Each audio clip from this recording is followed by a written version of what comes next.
Praise the Lord. കഴിഞ്ഞ ദിവസം പറഞ്ഞതുപോലെ ഞാനിപ്പോൾ യു കെയിലാണ്.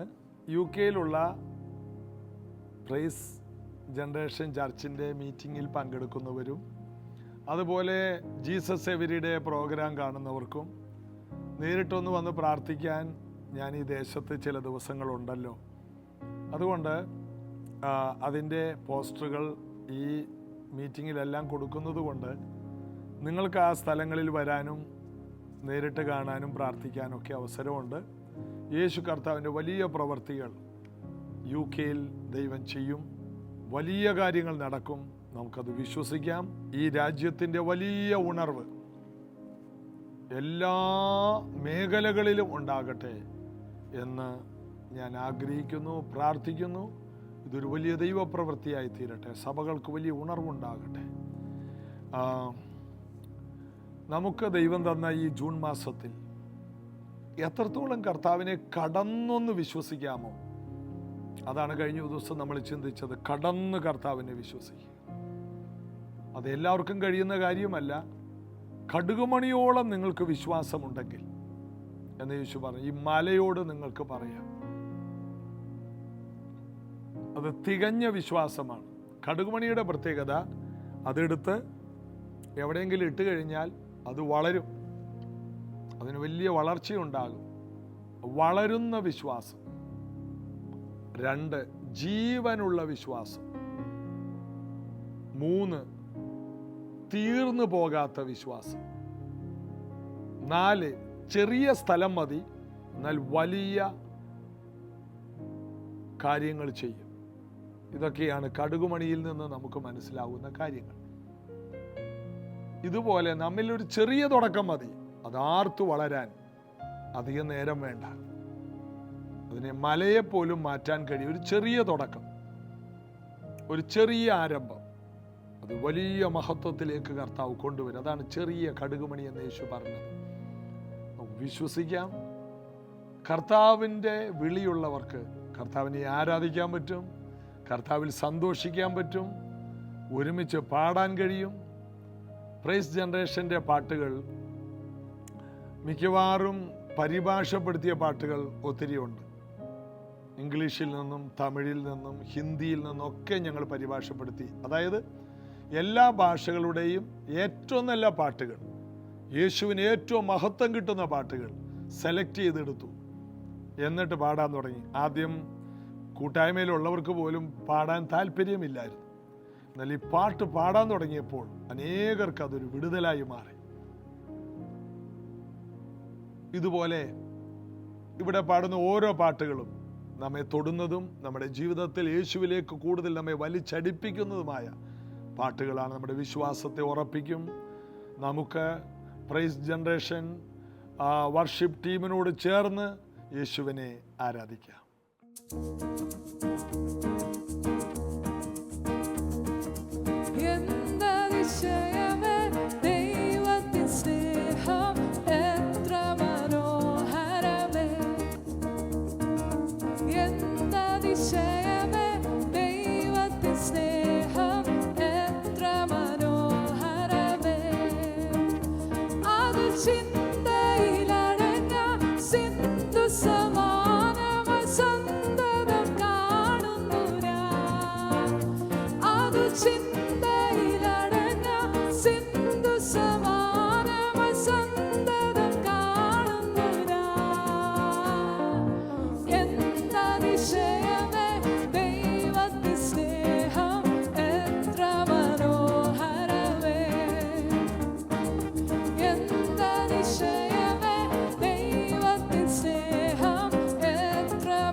ആയിരം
കഴിഞ്ഞ ദിവസം ഞാൻ വിശ്വാസത്തെക്കുറിച്ച് പറഞ്ഞത് ആർക്കെങ്കിലും ഉള്ളിൽ ഒരു വിഷമം തട്ടിയോ? എന്താണ്? യേശു പറഞ്ഞതുപോലെ പറഞ്ഞതാണ്. യേശു പറഞ്ഞു, ചെവി കൊണ്ട് കേൾക്കും, ഗ്രഹിക്കുകയില്ല, വിശ്വസിക്കുകയില്ല.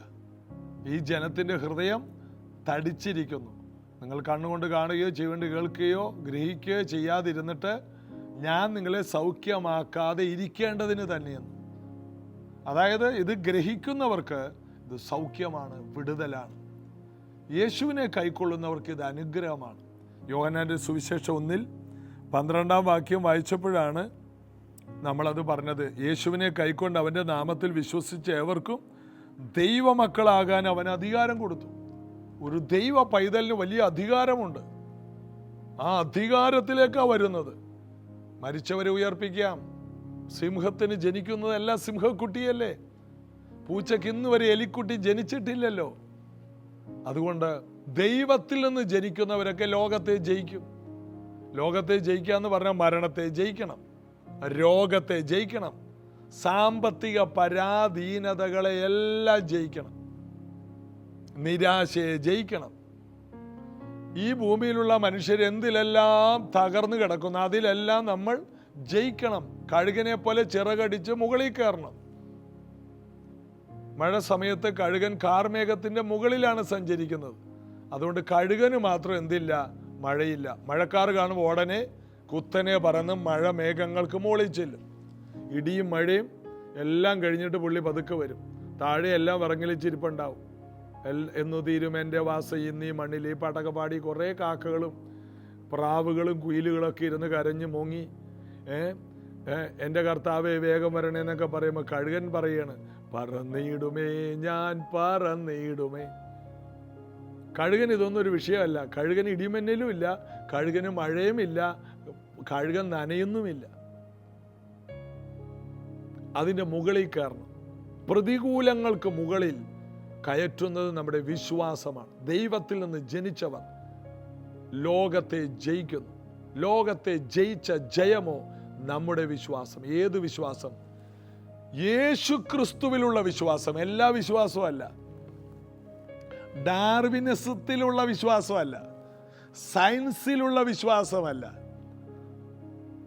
നമ്മുടെ അറിവിലുള്ള നമുക്ക് കുറേ എക്സ്പീരിയൻസ് ഉണ്ട് അതിലുള്ള വിശ്വാസമല്ല.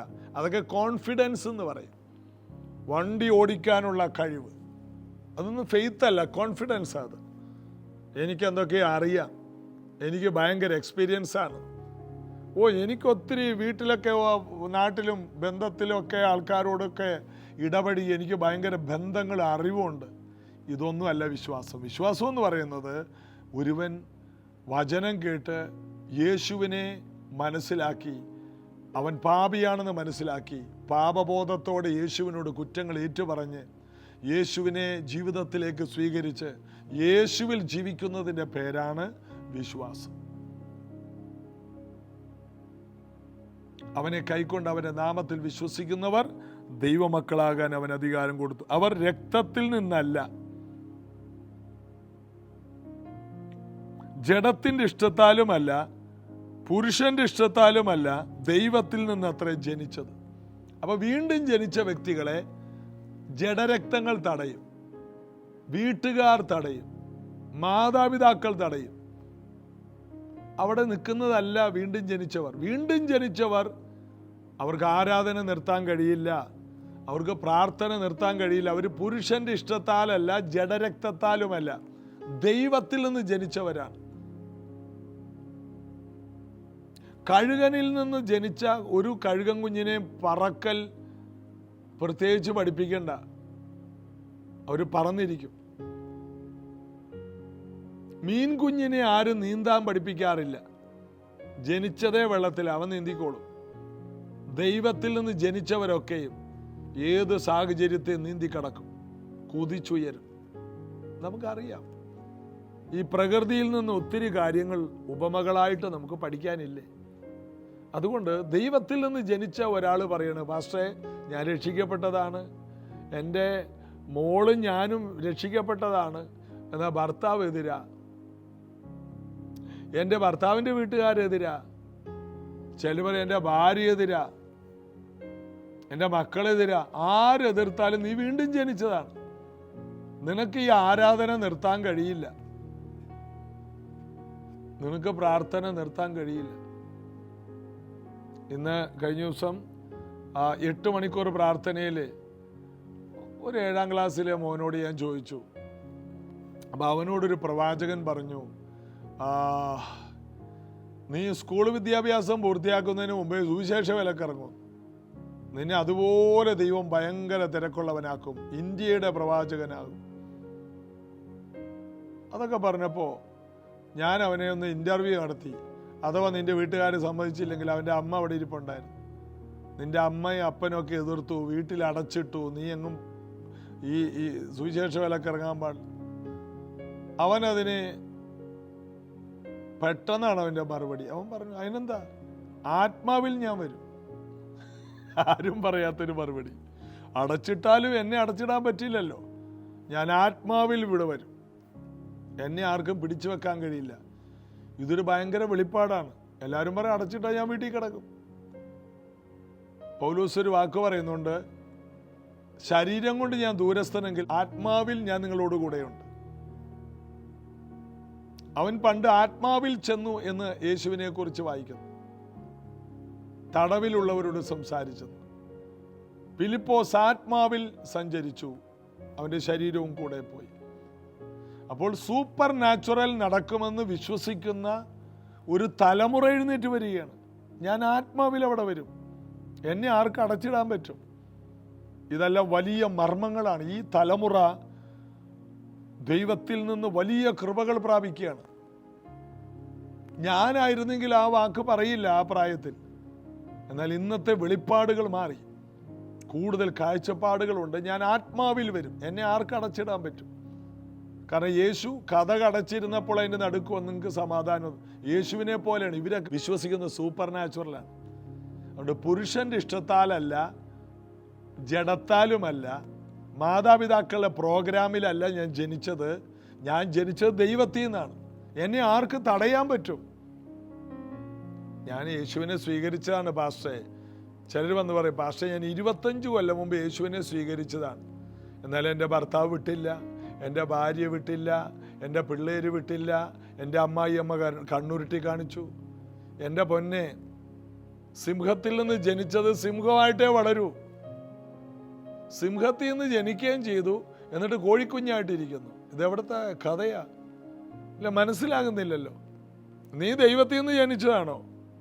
നീ വളരും. പൈതൽ വളർന്നു, ജ്ഞാനം നിറഞ്ഞു, ആത്മാവിൽ ബലപ്പെട്ടു, ദൈവകൃപ അവൻ്റെ മേലുണ്ടായിരുന്നു. യേശുവിൻ്റെ വളർച്ച പോലെ നിന്നെ പിടിച്ചു കെട്ടാൻ, നിന്നെ പിടിച്ചു വെക്കാൻ ആർക്കും കഴിയില്ല. ഈ മരണപാശങ്ങൾ അവനെ പിടിച്ചു വെച്ചില്ലെന്ന്. മരണത്തിൻ്റെ കയറുകൾക്ക് യേശുവിനെ പിടിച്ചു വെക്കാൻ കഴിഞ്ഞില്ല. ആ യേശുവാണ് നമ്മിൽ വസിക്കുന്നത്, അവൻ്റെ വിത്താണ് നമ്മിൽ വസിക്കുന്നത്. അതുകൊണ്ട് ജഡരക്തങ്ങൾക്ക് നമ്മെ തടയാൻ കഴിയില്ല. തടയുന്നുണ്ടെങ്കിൽ അതിൻ്റെ അർത്ഥം നമ്മൾ നിന്നു കൊടുത്തിട്ടാ. നിങ്ങളെ ആർക്കും ക്രിസ്തുവിൻ്റെ സ്നേഹത്തിൽ നിന്ന് വേർപിരിക്കാൻ കഴിയില്ല. പൗലോസ് പറയണം ഉറച്ചിരിക്കുന്നു. റോമർ 8:32 മുതൽ വായിക്കുമ്പോൾ താഴോട്ട്, ക്രിസ്തുവിൻ്റെ സ്നേഹത്തിൽ നിന്ന് എന്നെ വേർപിരിക്കുന്നത് ആര്? ഉയരത്തിനോ ആഴത്തിനോ ഇപ്പോഴുള്ളതിനോ വരുവാനുള്ളതിനോ ആപത്തിനോ വാളിനോ ദൂതന്മാർക്കോ വാഴ്ചകൾക്കോ യാതൊന്നിനും യേശു ക്രിസ്തുവിൻ്റെ സ്നേഹത്തിൽ നിന്ന് എന്നെ വേർപിരിക്കാൻ കഴിയില്ലെന്ന് ഞാൻ ഉറച്ചിരിക്കുന്നു. ആ ഒരു ഉറപ്പ് നിങ്ങൾക്ക് വേണം. ഞാൻ വീണ്ടും ജനിച്ച വ്യക്തിയാണ്. പൗലോസ് രക്ഷിക്കപ്പെട്ട സമയത്ത് തന്നെ പൗലോസിൻ്റെ വളർച്ചയിൽ അവനെ തടയാൻ ആ രാജ്യത്തിലെ രാജാവ് പദ്ധതിയിട്ടു. എന്നാൽ അവൻ്റെ ശിഷ്യന്മാർ അവനെ മതിലിലൂടെ കോട്ടയിലൂടെ വെളിയിലോട്ട് ഇറക്കി. ദമസ്കോസിലെ രാജാവ് ഇവനെ പിടിക്കാൻ നോക്കി. പിന്നെയാണ് അപ്പനും അമ്മയും. രാജ്യത്തെ രാജാവ് നിയമം വെച്ച് ഇവനെ പിടിക്കാൻ, എന്നിട്ട് പിടിക്കാൻ പറ്റിയില്ല. ഏറ്റവും ഒടുവിൽ പറയണം, ഞാൻ നല്ല പോർ പൊരുതി ഓട്ടം തികച്ചു വിശ്വാസം കാത്തു. അവനെ ഒരു ദിവസത്തേക്ക് പോലും ആർക്കും പിടിച്ചു കെട്ടാൻ കഴിഞ്ഞില്ല. സമയം ആകാതെ നിന്നെ ആർക്കും തൊടാൻ പറ്റില്ല. സമയമായാൽ പിന്നെ പൗലോസ് പിന്നെ ജയിലിൽ കിടന്ന് എന്ത് ചെയ്തു? ലേഖനം എഴുതാനുള്ള സമയമാണ്. പിന്നെ ജയിലിലായാലും എവിടെയായാലും പൗലോസിന് അതൊരു വിഷയമല്ല. ഇനി എഴുത്തിൻ്റെ സീസണായി. അതുവരെ നന്നായിട്ട് ഓടി, ബാക്കി എഴുതി. ഒരു ദിവസം നമുക്ക് വേസ്റ്റ് ആകില്ല. ചില പറയും എനിക്ക് എല്ലാ ആരാധനയ്ക്കും വരണമെന്നുണ്ട്, പക്ഷേ ഇന്ന തടസ്സമുണ്ട്. ചുമ്മാ പറയുന്നതാണ്. നീ വീണ്ടും ജനിച്ചതാണെങ്കിൽ നിനക്ക് വരാൻ പറ്റും. വീണ്ടും ജനിക്കാത്തതിൻ്റെ ലക്ഷണങ്ങളാണിതെല്ലാം. രക്ഷിക്കപ്പെട്ട ഒരു ദൈവ പൈതൽ ദൈവത്തിൽ നിന്ന് ജനിച്ചതാണ്. ആ വ്യക്തി ലോകത്തെ ജയിക്കും. എല്ലാവരും പറയുന്ന റീസൺ വീണ്ടും ജനിച്ച ഒരു വ്യക്തിക്ക് പറയാൻ കഴിയില്ല. അത് വിഡ്ഢിത്തരമാണ്. എന്നോട് പറഞ്ഞ് ഞാൻ വിശ്വസിക്കില്ല. കാരണം ഒരു ദിവസം രാവിലെ എന്നോട് ദൈവം സംസാരിക്കുകയാണ്, നീ സുവിശേഷ വിലക്കിറങ്ങാൻ. ഞാൻ അപ്പനോട് ചോദിച്ചില്ല, അമ്മയോട് ചോദിച്ചില്ല. ഞാൻ ജോലി ചെയ്യുന്നവനാണ്, എനിക്കൊരു ബിസിനസ്സുണ്ട്, ബാംഗ്ലൂരാണ്, ഒരാഴ്ച അവധിക്ക് വന്നതാണ്. വീട്ടിൽ കർത്താവ് കുറേ ദൈവപ്രവൃത്തി ചെയ്തു. അങ്ങനെ നിൽക്കുമ്പോൾ ഒരാഴ്ചക്കുള്ളിൽ എന്നോട് കർത്താവ് പറയാണ്, നീ എൻ്റെ വേലക്കിറങ്ങാൻ. ഞാനിങ്ങനെ കേൾക്കുകയാണ്. ഞാൻ ജഡരക്തങ്ങളോട് ആലോചന ചോദിച്ചില്ല. പൗലോസ് പറയാണ്, എന്നെ കർത്താവ് വിളിച്ചപ്പോൾ ഞാൻ ജഡരക്തങ്ങളോട് ആലോചന ചോദിച്ചില്ല. അവരോടൊക്കെ ചോദിച്ചു കഴിഞ്ഞാൽ എൻ്റെ വീട്ടിൽ ആരും രക്ഷിക്കപ്പെട്ടതല്ല. അവരോട് ചോദിക്കുകയാണ്, ഞാനിങ്ങനെ ബൈബിളുമായിട്ട് സുവിശേഷ വേലക്ക് ഇറങ്ങട്ടെ എന്ന്. അവർ പറയും, എന്ത് സുവിശേഷ വേല? എൻ്റെ വീട്ടിൽ എൻ്റെ അപ്പനറിയാം, എൻ്റെ അമ്മയ്ക്ക് അറിയാം, ആർക്കറിയാം? ഇനി അതുപോട്ടെ, എനിക്കറിയാം, എനിക്ക് പറഞ്ഞുകൂടാ. കാരണം രക്ഷിക്കപ്പെട്ടിട്ട് 1 വർഷമായുള്ളൂ. നീ എൻ്റെ സാക്ഷിയായിട്ട് ഇറങ്ങാൻ പറഞ്ഞു, വീടുകൾ കയറി പറയാൻ പറഞ്ഞു. സുവിശേഷ വേല എന്ന് പറഞ്ഞാൽ പലരും ഉദ്ദേശിക്കുന്നത് നേരെ ബൈബിൾ സ്കൂളിൽ പോവുക, 3 വർഷം പഠിക്കുക, ഡിഗ്രി എടുക്കുക, ഏതൊക്കെ ഒരു ചർച്ചയിൽ ആരംഭിക്കുക. എനിക്കൊന്നും അറിയില്ല. അങ്ങനെ എന്നെ ബൈബിൾ സ്കൂളിൽ വിടാൻ ആരുണ്ടായിട്ടാ? ആരുമില്ല. ഒരു ദിവസം അങ്ങോട്ട് കേൾക്കുകയാണ്, വെളുപ്പിന് 3 മണിക്ക് ഞാനിങ്ങനെ കേൾക്കുകയാണ്, നീ എൻ്റെ വേലക്ക് ഇറങ്ങുക. 15 രൂപയുടെ ബൈബിളായിട്ട് 91 അങ്ങോട്ട് ഇറങ്ങിയാണ്. 5 പൈസ കയ്യിലില്ല, നല്ലൊരു ചെരുപ്പില്ല, ആ ഒരു ഡ്രസ്സല്ലാതെ വേറെ ഒന്നുമില്ല. 1 വർഷം അതിട്ടുകൊണ്ടാണ് നടക്കുന്നത്. ഒരു ഭാരവും തോന്നുന്നില്ല. കാരണം ഇതൊന്നും എനിക്കൊരു തടസ്സമായിട്ട് തോന്നിയില്ല. ദൈവത്തിൽ നിന്ന് ജനിച്ചവർക്ക് ഒന്നും കാരണമല്ല. എപ്പോൾ വേണമെങ്കിലും ഇറങ്ങാം. ജഡരക്തങ്ങളോട് ആലോചന ചോദിക്കണ്ട. അതിൻ്റെ അർത്ഥം ദൈവത്തിൽ നിന്ന് ജനിച്ചതായിരിക്കണം. അബദ്ധത്തിൽ എടുത്ത് ചാടിയവരെല്ലാം പിന്നീട് പിന്മാറിപ്പോയിട്ടുണ്ട്. ശരിയായ നിയോഗവും നടത്തിപ്പും ഉള്ള ഒരു വ്യക്തി, പരിശുദ്ധാത്മാവിൻ്റെ വ്യക്തമായ ഇടപെടലുള്ള വ്യക്തി എന്ന് ഞാൻ തിരുത്തി പറയുകയാണ്. ഇത് കേട്ടിട്ട് ദൈവശബ്ദം എന്ന് കേട്ടിട്ട് എന്തെങ്കിലും തോന്നലെടുത്ത് ചാടിയവനെല്ലാം കുഴി ചാടിയിട്ടുണ്ട്. വ്യക്തമായ ദൈവശബ്ദം. 1 വർഷത്തിന് ശേഷം ഞാൻ വീണ്ടും ഒരു ശബ്ദം കേട്ടു. 1 വർഷം ഞാൻ അനുഭവിച്ച സാമ്പത്തിക ഞെരുക്കങ്ങൾക്ക് ശേഷം പറവൂരിനും വരാപ്പുഴ എന്ന് പറഞ്ഞ സ്ഥലത്തിന് ഇടക്ക് ഒരു ചെറിയ പള്ളി ജംഗ്ഷനുണ്ട്. അവിടെ വണ്ടിക്കൂലി പോലും ഇല്ലാതെ നടന്ന് ക്ഷീണിച്ചിരിക്കുമ്പോൾ കർത്താവ് എന്നോട് പറഞ്ഞു, ഇന്ന് മുതൽ നിന്റെ പോക്കറ്റ് കാലിയാകില്ല. ഞാൻ കേട്ട സ്വരമാണ്. സുവിശേഷ വിലക്കിറങ്ങുക, കേട്ട സ്വരം. നിന്റെ പോക്കറ്റ് കാലിയാകില്ല, കേട്ട സ്വരമാണ്. അന്ന് മുതൽ ഇന്ന് വരെ എൻ്റെ പോക്കറ്റ് കാലിയായിട്ടില്ല. 30-ലധികം വർഷമായി ഈ പോക്കറ്റ് കാലിയാകുന്നില്ല. കാരണം ദൈവത്തിൽ നിന്നാണോ, ഒരിക്കലും ലജ്ജിച്ചു പോകില്ല. ഞാൻ സുവിശേഷ വേലക്കിറങ്ങിയിട്ട് എന്നെ കണ്ട് സുവിശേഷ വേലക്കിറങ്ങിയ ഒത്തിരി പേരുണ്ട്. കാരണം എന്താണ്? ഒരാൾ കർത്താവിന് വേണ്ടി ഇറങ്ങി സക്സസ് ആയെന്ന് കണ്ടാൽ അടുത്തയാൾക്ക് ഇറങ്ങാൻ തോന്നും. എത്രയോ പേര്, ഫോർട്ട് കൊച്ചി ബിജു 1000-ഓളം പേരുള്ള സഭയുടെ പാസ്റ്റർ, ഷെറിൻ ബൈബിൾ സ്കൂളിൽ പഠിച്ചവനാണ്, കർത്താവിൻ്റെ വേലയിലാണ്. അതുകൂടാതെ എത്രയോ പേര് സുവിശേഷ വേലയോടൊരു ദാഹം ഉണ്ടാകും. ശരിയായ വീണ്ടും ജനിച്ച, ദൈവത്തിൽ നിന്ന് ജനിച്ച ഒരു വ്യക്തിയുടെ ജീവിതത്തിൽ ധൈര്യവും ലക്ഷ്യബോധവും ഉന്മേഷവും തീഷ്ണതയും ഉണ്ടാകും. കാരണം ദൈവത്തിൻ്റെ വിത്ത് അവനിൽ വസിക്കുന്നു.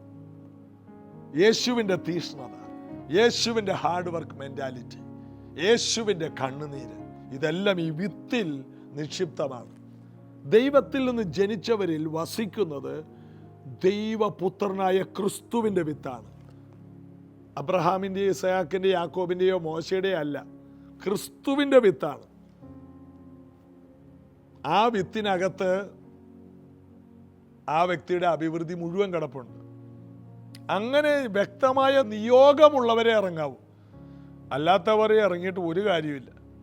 കർത്താവിന് വേണ്ടി ഇറങ്ങണമെങ്കിൽ, കർത്താവിന് വേണ്ടി നിൽക്കണമെങ്കിൽ ശരിയായ വീണ്ടും ജനനവും ശരിയായ ആത്മനിയോഗവും നീ ഇരുന്ന് പ്രാപിക്കണം. ഞാനിപ്പോൾ എല്ലാവരെയും ഫുൾ ടൈം മിനിസ്ട്രിക്ക് ഇറങ്ങാൻ പ്രോത്സാഹിപ്പിക്കാറില്ല. ഒന്നുകിൽ ജോലിയോടുകൂടെ, അല്ലെങ്കിൽ ഒരു ബിസിനസ്സോ എന്തെങ്കിലും സൈഡായിട്ട് ചെയ്യണം. ഫുൾ ടൈം ഇറങ്ങിയവരോട് ഞാൻ പറഞ്ഞു ബിസിനസ് ചെയ്യാനായിട്ട്. കാരണം ഈ ഫുൾ ടൈം എന്ന് പറഞ്ഞിട്ട് ഒന്നും ചെയ്യുന്നില്ല, ഒരു 3 മണിക്കൂർ പോലും പ്രാർത്ഥിക്കുന്നില്ല, പിന്നെ എന്തെന്നാ ഫുൾ ടൈം? എന്തെങ്കിലും ജോലിക്ക് പോകും. അപ്പോൾ ഒരു നിയോഗം ദൈവത്തിൽ നിന്ന്, ഒരു വ്യക്തമായ നിയോഗം ദൈവത്തിൽ നിന്ന് പ്രാപിക്കണം. അല്ലാതെ ആരും പൂർണ്ണ സമയമെന്ന് പറഞ്ഞ് ഇറങ്ങരുത്. ഞാൻ കണ്ടത്, എൻ്റെ പാസ്റ്റർ ജോലി ചെയ്യുന്ന കാലത്ത് സഭ വളർന്ന് 700 പേരായി. അപ്പോഴാണ് പൂർണ്ണ സമയം കർത്താവിൻ്റെ വേലക്കിറങ്ങിയത്. ഇതെല്ലാം കേൾക്കുന്ന പുതിയ തലമുറ, ദൈവവേലക്കിറങ്ങാൻ ആഗ്രഹമുള്ളവർ, നിങ്ങളുടെ ശുശ്രൂഷ ജോലിയിൽ നിന്നുകൊണ്ട് തന്നെ വർദ്ധിപ്പിക്കുക. നിങ്ങളുടെ ശുശ്രൂഷ ബിസിനസ്സിൽ നിന്നുകൊണ്ട് തന്നെ വർദ്ധിപ്പിക്കുക. പിന്നീട് നിങ്ങൾക്ക് ജോലിയും ബിസിനസ്സൊക്കെ ചെയ്യാൻ പറ്റാത്ത തിരക്ക് വരുമ്പോൾ അപ്പോഴേക്ക് നിങ്ങൾ ശുശ്രൂഷയിൽ അഭിവൃദ്ധിപ്പെടും. അപ്പോൾ അതിൽ നിന്ന് ഇതിനകത്തോട്ട് ഷിഫ്റ്റ് ചെയ്യുക. അതാണ് ഫുൾ ടൈം. അല്ലാതെ ഒരു ജോലിയും പണിയില്ല, 10ൽ 10 പ്രാവശ്യം തോറ്റു, ഇതെല്ലാം വന്ന് ഒരു ബൈബിൾ സ്കൂളിൽ ചാടി അവിടെ നിന്ന് ഇറങ്ങി വരുന്നതല്ല. നല്ല ബൈബിൾ സ്കൂളിൽ പഠിക്കണം. രക്ഷിക്കപ്പെട്ട ഒരു ദൈവ പൈതൽ നല്ല ബൈബിൾ സ്കൂളിൽ പോകണം. ആത്മനിറവുള്ള ബൈബിൾ സ്കൂളുകളുണ്ട്. പ്രാർത്ഥിക്കണം, ദൈവം അത് വെളിപ്പെടുത്തി തരും. കേരളത്തിലുണ്ടോ എനിക്കറിയില്ല, പ്രാർത്ഥിക്കണം. ഇന്ത്യയിൽ എവിടെയുണ്ട്? ഏത് രാജ്യത്തുണ്ട്? വിദേശ രാജ്യങ്ങളുണ്ട്. കെന്നത്ത് എ ഹിഗിൻസിൻ്റെ ഓറൽ റോബർട്ട് യൂണിവേഴ്സിറ്റി, ഇങ്ങനെ കുറേ സംഭവങ്ങളൊക്കെ ഉണ്ടല്ലോ. അതുപോലെ മറ്റു പലതൊക്കെ ദൈവം നിങ്ങൾക്ക് വെളിപ്പെടുത്തും. നിങ്ങൾ എവിടെ പോകാനാണ് അവിടെ ദൈവം കൊണ്ടുപോകും. നല്ല ബൈബിൾ സ്കൂളിൽ പോകണം.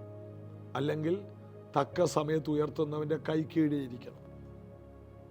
യേശുവിൻ്റെ വിത്തുണ്ടോ ആ വ്യക്തി ശക്തരായി മാറി. ഈ അന്ത്യകാലത്ത് ഒത്തിരി ദൈവവേലക്കാർ വേണം.